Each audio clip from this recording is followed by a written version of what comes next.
بسم الله الرحمن الرحيم. هنتكلم النهارده في الاير كونديشننج سيستم ليكتشر 9 عن موضوع الووتر بايبنج ديزاين.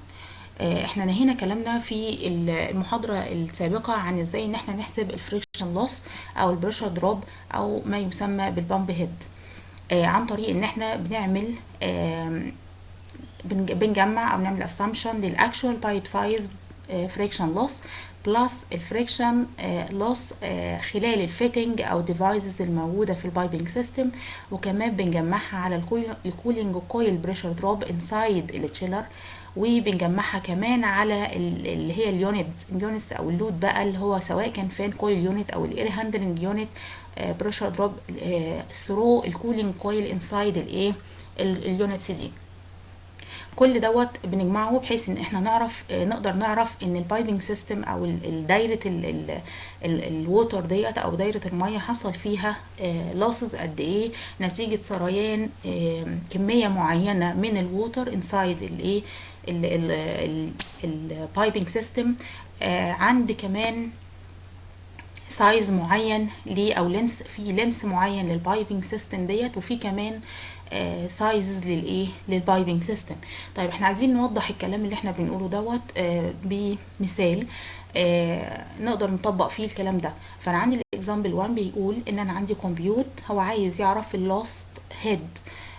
عندي اللينس بقى 150 فيت لران اوف ستاندرد بايب، يبقى انا عندي الاكشوال لينس كان 150 فيت هافينج diameter ب 3 انش. انا عندي كل السايكل عباره عن ايه؟ نفس الديامتر 3 انش. عندي البايب ران هاز موجود في البايب او في السايكل او في شبكه الميه ديت 3 ستاندرد 90 ديجري البوز. عندي 3 كيعان متوصفين اللي هي ستاندرد 90 ديجري، وعندي كمان الجلوب فالف، واحد جلوب فالف في الشبكه، وعندي واحد جيت فالف وكمان ماشي جي بي ام بمقدار 100 جي بي ام اوف ووتر فلو ان ذا بايب. عندي الفلوريت كانت ب 100. فهنعمل ايه في الاكزامبل ده عشان نحسب اللوست هيد؟ كان عندي في السوليوشن كان بنقول ان التوتال ايكويفالنت لينس، هنشوف بقى الايه الايكويفالنت لينسز بالنسبه للايه للشبكه كلها. كان عندي 150 فيت ده الاكشوال لينس. جمعت عليه قيمه الايه، كان قال لك ان في 3 البوز، فانا عندي 3 ستاندرد البوز. دخلت في التيبلز اللي انا عرضتها المحاضره السابقه بالنسبه لانواع الالبوز، فهنلاقي ان انا لو دخلت على الالبوز اللي عندي وعند الديامتر اللي هو على اول كولوم على الليفت سايد او على شمالي، هنلاقي ان عندي 3 بوصه. هدخل عند اول كولوم خالص اللي هو 90 ستاندرد البو، فانا عندي عند 3 بوصه هلاقيه 7.5. هناخد ال7.5 هنضربها في 3 لان هم 3 البوس. فبالتالي جمعت الالبو بلس انا عايز اعمل الجلوب فالف. الجلوب فالف هدخل معاك برضو في التيبل اللي هو عندي 3 بوصه اللي هي قطر الماسوره اللي هو اول كولوم على الايه الليفت سايد. فادخل عند 3 بوصه وامشي افقي معايا لغايه ما اوصل الجلوب فالف هيبقى اول واحد اللي هو ب 84. فانا هاخد قيمه ال 84 فيت بلس كمان لو مشيت عند نفس الايه قيمه الديامتر ديت، بس وصلت للجيت فالف فهلاقيه ب 3 و2. فروحت جامع 3 و2، فبالتالي جمعت اللانسز كلها والايكويفالنت وكله، فاداني ايه الرقم ده اللي هو 259.7 فيت. فبالتالي قدرت اعرف التوتال ايه ايكويفالنت لانس. طيب بعد كده عند الكيو اللي هي كانت ب100، وعند الديامتر اللي هو كان ب3 بوصه، هدخل التشارت اللي انا قلت عليها قبل كده اللي هي بتاع الفريكشن لوس، بس هستخدم هنا الشارت اللي هي ليه كلوزد بايبنج سيستم ستيل شيدول 40. هدخل للتشارت ديت هنلاقي ان برضو على شمالي كده هنلاقي ان في حاجه اسمها الفلو او الجالون بير مينت. هدخل الجالون بير مينت قلنا عند 100، فهقف عند الرقم 100 ده وهمشي افقي او لغايه ما هوصل للديامتر بقيمه 3 بوصه. هحدد النقطه على التشارت، هنزل راسي للاسفل فهاخد قيمه الفريكشن لوس اللي هي هلاقيها قيمه 2.3. فبالتالي البريشر دروب اكروس اللينسز او الساي او البايبنج سيستم هنا، فهنلاقيها ان انا هاخد الايه قيمه اللينس دوت حصل فيه بنسبه 2.3 بير 100 فيت بريشر دروب او لوسز او فريكشن لوس.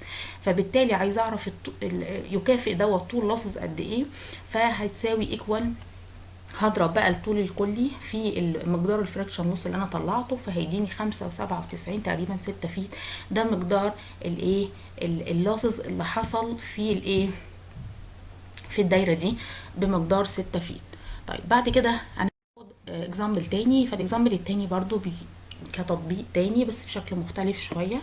فبيقول ان انا عندي فيجر هيجي دلوقتي shows closed، هي closed constant flow 2 pipe water system. عندي 2 pipe water system اللي هي supply و return such as might be found in an equipment room. لغايه دلوقتي كده هي closed cycle. طيب التيرمينال يونتس عندي في الفيجر في تيرمينال يونتس، يعني 3 وحدات ايه بتخدمهم الايه شبكه الميه دي، اسمهم A و B و C. اير هاندلنج يونتس هم اير هاندلنج يونتس الوحدات ديت، وكونتين الاير تو ووتر فيند هي بقى كويلز عادي هيت اكسشينجر. وعندي كمان التشيلر متوصل على الشبكه دي، هو اللي بيخدم الايه بيخدم بالكولد ووتر، موجود برضو في الايه في الرسمه. فهو طالب ان هو يعمل سايزنج للبايبنج ديت او البايبنج سيستم ده، وكمان عايز يعمل سبيسيفاي للبامبنج ريكويرمنتس، عايز يوصف البامب المطلوبه. طيب ادي شكل الايه ده كله جيفن برضو لغايه دلوقتي هنا كل ده جيفن للمساله. طيب هو مديني هنا نشرح بس شكل الايه الدايجرام اوف سايكل ديت. فبيقول لي ان انا عندي بامب بيبقى فيه تشيلر فيها بيخدم 3 يونتس اسمهم A و B و C. عن طريق الدايجرام او التشارت دي بيدخل هنا هو قسم هنا كمان الفيجر دوت لسكيشن. قال ان انا عندي ان الجزء ده اسمه سكشن 1 مشي عدى من بعد الوان بسماه سكشن 2. فما اقول سكشن 1 2 فهو قصده على المسافه دي او الطول ده من البايب. مشي من 2 ل 3 فهو مشي من 2 ل 3 خلال الطول ده لغايه ما وصل لسكشن 3. طب بعد كده من 3 ل 4 دي السكاشن اللي مشيها. بعد كده قال من 4 ل 5 مشي خلال كل الكومبوننت ديت والايه والبايبنج دي. وبعد كده من 5 ل 6 ده السكشن اللي بعده. من 6 ل 7 مشي السكشن ده. من 7 ل 8 مشي ده. من 8 مشي لغايه ما وصل لغايه البامب اللي هي عند 1. دي كده النمبر اوف سيكشنز المفروض ان انا قسمتها، وده هيبان بعد كده في الحل بتاعنا علشان نقدر نحسب خلال كل سيكشن قد ايه فلوريت، قد ايه كل الداتا المطلوبه بقى، قد ايه ديامتر بتاع البايب، قد ايه الفريكشن لوس، كل الداتا المطلوبه خلال الايه. والفلوس طبعا هتبقى كونستانت وهتبقى اسيوم للدايره كلها، او نخليها كماكسيمم فلوسيتي زي ما احنا نفذناها هنا بالفعل. طيب هنا كمان عايزين نشرح شكل الدايره اكتر. كان في اكسبانشن دوت مفيش مشكله لينا في الحسابات ودلوقتي، بس هي بتبقى متوصله على نفس الشبكه وميك اب لو حصل ليكج لايه لكميه الووتر او الفلويد الموجود انسايد البامبنج سيستم. كمان عندي هنا ده اسمه جيت فالف، ده اسمه جيت فالف دوت اسمه جيت فالف. طيب هنا الايه في عمليه الكنترول عن طريق هنا ده بالانسنج فالف دوت اسمه 3 واي فالف. خدنا الكنترول دوت في المحاضرات الايه السابقه، عمليه كنترول للاير هاندلنج يونت، بحيث ان احنا عملنا هنا باي باس. طيب بعد كده هو مكرر نفس عمليه الكنترول او استخدم 3 واي فالف في ال3 برانشز هنا. بعد كده ده برضو جيت فالف. اوكي. طيب في كل سيكشن هنا قال ان انا عندي اليونت ديت كانت عباره عن بالنسبه لليونتس اللي موجوده لو التشيلر فكان في الجي بي ام كان ب 60 جالون بير مينيت. فكانت كميه الفلوريت هنا معناها ان كميه الفلوريت الكليه ب 60 خلال التشريب. البامب هنا هتعمل ايه؟ هتضخ او هتدي سبلاي للايه للدايره دي او للشبكه دي 60 جي بي ام. ال 60 هتدخل هنا. قال لي ان هي دخلت عند 1 بقيمه 30، فدخل هنا 30 يبقى 30. خرج دخل هنا 20 زي ما هو قال واتبقى 10 في الاخر خالص، فدخل في البرانش الاخير. هنجمعهم فهنا 10 بلس ال 20 بقوا 30، دخلوا مع ال 30 بقوا 60. يبقى البرانش ده من اول ال 8 لغايه ما يوصل ل1 هيبقى برضو 60. ومن 1 ل 2 هيبقى 60. هيدخل هنا لغايه 3 60. هيبدا من 3 ل 4 يبقى 20، ومن 3 ل 8 هيبقى 30. ده كله شكل توضيحي لازاي ان انا مشيت بالفلوريت ونفذته على الدايره.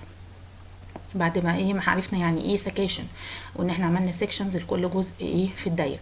بعد كده اللوست هيد، هو مديني جيفن ان اللوست هيد هنا خلال التشيلر او الكولين كويل خلال التشيلر حصل ان الووتر باص خلال التشيلر او الكولين كويل انسايد، فحصل ان في فقد حصل بمقدار 14 فيت. ولو مشي برضو في الايه بمقدار الكولين كويل انسايد اليونت ايه اللي هي الاير هاندلنج يونت هنا، فكان في فقد في الكولين كويل بمقدار 10 او مقدار 15 سوري، مشي في البي بمقدار 10 في السي بمقدار 10. طيب ايه دوت بقى الكولوم الاخير ده بيتكلم عن السي في، ده عباره عن كوفيشن او معامل بيه بيوصف بيه بنقدر عن طريقه نعرف اللوست هيد او اللوسز اللي حصل خلال الثري واي فالف. فهو مديني ان كان في باي باس هنا في الدايره اللي خاصه باليونت اي وبي وسي، وكانت بالنسبه للاي كانت 25 و18 و8 للتانيين، وهنعرف بعد كده واحنا بنحل هنستفاد بالسي في ده في ايه. لو هنفتكر ان احنا عشان بس لما نستخدم التشارتس او التيبلز، فانا هستخدم التشارت الخاصه بالبايبنج الكوميرشال ستيل، هستخدم ستيل شدول 40 كلوز سيركل او كلوز سايكل. يبقى احنا كده ده التيبل اللي احنا هنشتغل عنده او التشارت اللي هشتغل عنده عشان اعرف الداتا بتاعتي. طيب كمان اللي بتوين البراكتس دي عباره عن الاطوال، يعني معناها ان انا السكشن من 8 ل1، ده يعني طوله قد ايه؟ طوله ده كان جيفن، قال ان هو مشي هنا 30 بقى 40 45 كمان 10 بقى 55 لغايه ما وصل للواحد، فكده اللينسز اقدر اعرفها لكل سكشن لانها جيفن.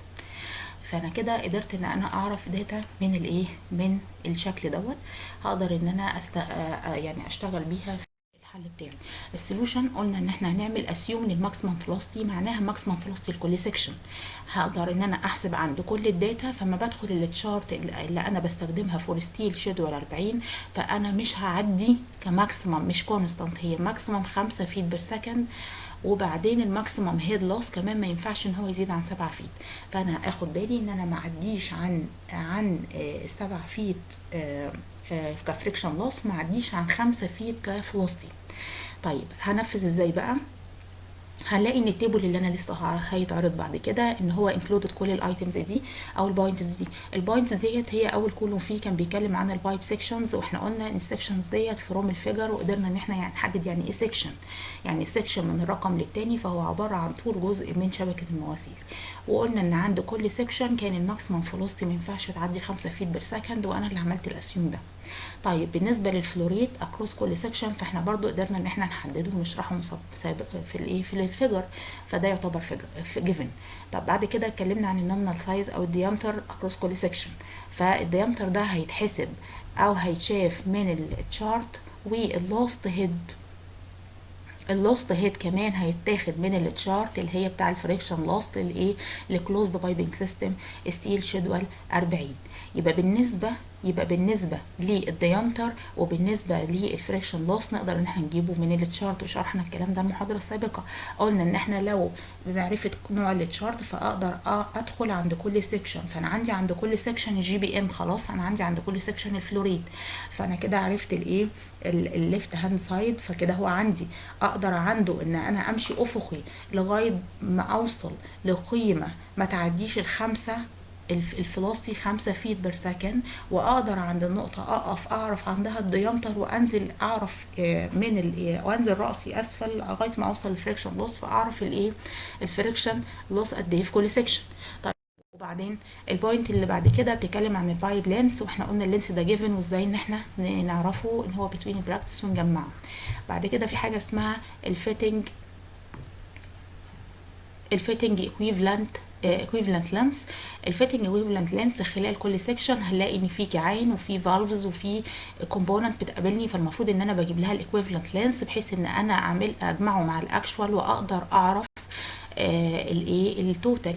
طيب فور each section، طب فور اكزامبل لو انا عندي السكشن الاولاني اللي هو من 8 ل 1، كان السكشن الاولاني ده بيحتوي على 3 البوز. التلاتة الالبو دوت كان عندي الديامتر بتاع التلاتة الالبو دوت ده 3 تكويع، ديت هجيب القيمه اللي هي 6 دي منين؟ فانا عندي كده اللي هو 3 اللي هو العدد 6 فور اكزامبل يعني، فانا عندي ال6 دي هدخل عند 2.5 بوصه اللي هو كان الديامتر بتاع السكشن دوت كانت 2.5، فانا هدخل عند التيبل الخاص بالفيتنج لوسز في الايكويفالنت فيد اوف بايب، فاقدر عند 2.5 بوصة همشي هلاقي اول قلبه بيتكلم ان هما 6، ان هاخد قيمة ال6 هضربها في 3، ده بالنسبة للقلب، بلس 2.8 في جيت فالف، هلاقي في جيت فالف قابلني، هدخل عند نفس الديامتر بس بالنسبة للجيت فالفز، فهلاقي ان هيديني عند 2.5 بوصة 2.8 فيت فور جيت فالف، فبالتالي بشكل تقريبي هيبقى 20 فيت، ده بالنسبه للايكويفالنت الاول سيكشن، وهكذا هعمل كل سكيشن. لو كان في اختلافات بسيطه في التيبل بالنسبه للتجميع بتاع الايكويفالنت لانسز ديت، مفيش مشكله فيها، هي هتبقى قريبه بالنسبه اللي احنا، لان انا بنفذ من خلال التشارتس اللي موجوده معانا، فمش مشكله، او خلال التيبلز بتاعتنا. طيب بعد كده بنتكلم عن التوتال لينس، بعد ما نجيب الايكويفالنت هيتكلم عن التوتال، هيجمع بقى الاكشوال لينس بلس الفيتنج ايكويفالنت لينس. بعد كده هيلاقي ان في كولوم في التيبل بيتكلم عن الثري وي فالف لوست هيد، اللي هو كان مديني قيمه السي في خلال الاي والبي والسي، ففي معادله بستخدمها عشان ادخل بمعلوميه الفلوريت اللي ماشي في كل سيكشن مع السي في اللي هو مديهولي كجيفن، اقدر اجيب البريشر لوس خلال الثري وي فالف لكل ايه، لكل برانش. فبالتالي بقى عندي فور اكزامبل لو انا عندي الفريكشن لوس في 3 وي فالف خلال اليونت اللي كانت الاي يونت، فهحط المعادله 2.31 فحطيت الكيو اللي كانت ماشيه فيها كانت 30 بالنسبه للسكشن ده على ال 25 اللي هو سي في ده كان جيفن كل سكوير ايكوال 3.33 فيت، ده عباره عن الفريكشن لوس في 3 وي فالف. اوكي، بعد كده اخر حاجه بنتكلم عن التوتال لوست هيد ايكوال التوتال لينس، يبقى ما بوصل للتوتال لينس بقى، ما بجمع كل الايه اللوست هيد كله عشان اوصل للوست هيد، فباخد التوتال لينس دوت واضربه في حاجه اسمها اللوست هيد اللي انا مطلعه في كل سيكشن على 100. هنكمل ونوضح ده هنا على التيبل. لو انا مثلا عندي السكشن اللي هو من 8 ل1 فكان الفلوريت كان في ماشي فيه 60 اللي هو كان الفلوريت الكلي، فكان السايز دوت، وكان الفلوستي ب4. 4 ديت منين؟ احنا قلنا مش هينعدي ال5 كماكسيموم، فدخلنا التشارت فدخلنا عندي 60 وما عديناش عشان ما نعديش ال5، فخدنا ال2.5، نزلنا جبنا الفريكشن لوس كان 2.6 من ايه رأسي الاسفل، فهنلاقي الفريكشن لوس 2.6، يبقى ده كله لغايه هنا كده احنا كنا جبناه. عرفنا ان احنا نحدده. بعد كده البايب لينس كانت 55 وعرفنا ان احنا الاطوال دي محدده على الفيجر وازاي بنجمعها. الايكويفالنت لينس برضه عملنا في الاكزامبل وعرفنا ان ازاي بنجيبه. التوتال لينس جمعنا الاكشوال هو 55 بلس ال20 فكانت 75، ما كانش فيه 3 وي فالف في الباص دوت او في السكشن دوت. والتوتال هيد لوس جت منين بقى؟ 1.95%. قلنا ان احنا بناخد التوتال لينس دوت ونضربه في الدلتا في اللوست هيد بير 100 فيت، يبقى انا لو خدت ال 75% وضربته على ضربته في 2.6 على 100، يبقى ده مقدار اللوسز، يبقى دي هيديني طول الهيد قد ايه او اللوست هيد قد ايه او مقدار الفقد بالفيت قد ايه في الطول اللي هو بيساوي 75%، يبقى ده مقدار الفقد اللي حصل في الطول ده، وبالتالي بنقدر نوصل على مقدار الفقد اللي حصل في كل في كل الاطوال بتاع السكيشن كلها. وهنا ده بالنسبه للتشيلر والثري يونتس ديت كانت جيفن، فبالتالي التوتال هيد لوس اكروس كل سيكشن واكروس السايزنج واكروس البايبنج سيستم نقدر ان احنا نعرفها عن طريق ان احنا بنعمل تيبل كده بكل سكيشن وكل الكومبوننت اللي موجوده. طيب فروم التيبل بقى ده قلنا ان احنا نقدر نحسب اللوست هيد اكروس الاي والبي والسي اير هاندلنج يونت. طيب الاير هاندلنج يونتس ديت لو احنا حسبنا بالنسبه للاي وبالنسبه للبي وبالنسبه للسي، فلو جمعنا اللوسز خلال المسار من 3 ل 8 بلس المسار اي اللي هو الاير هاندلنج اي، فاحنا عندنا قيمه اللوسز من التيبل فجمعناهم فتساوي القيمه دي في كلوسز. طيب بالنسبة لي الهيد او اللوسز في المسار اللي ماشي خلال البي، فهنلاقي ان هو عبارة عن اللوسز اللي حصل في المسار او في اللوسز في السكشن من 3 ل 4 بلس من 4 ل 7 بلس اللوسز اللي حصل في البي كيونت اير هاندلنج يونت بلس اللوسز اللي حصل في اليونت في السكشن من 7 ل 8. هنجمع ده من التيبل ونقدر نحصل على اللوسز. كانت اللوس او فريشن لوس قد ايه بالفيت، وبالتالي عند السي برضو. فبعد ما حسبنا لكل باص او لكل مسار، فلقينا ان اكبر ماكسيمم فاليو اللي هي اكبر قيمه بتحصل خلال ان انا ما بمشي في الاير هاندل يونت ايه. فبالتالي هاخد الايه، فبالتالي عشان اعمل سبيسيفيكيشن عندي للبامب اقدر ان انا اجيب بامب تكون كافية لأكبر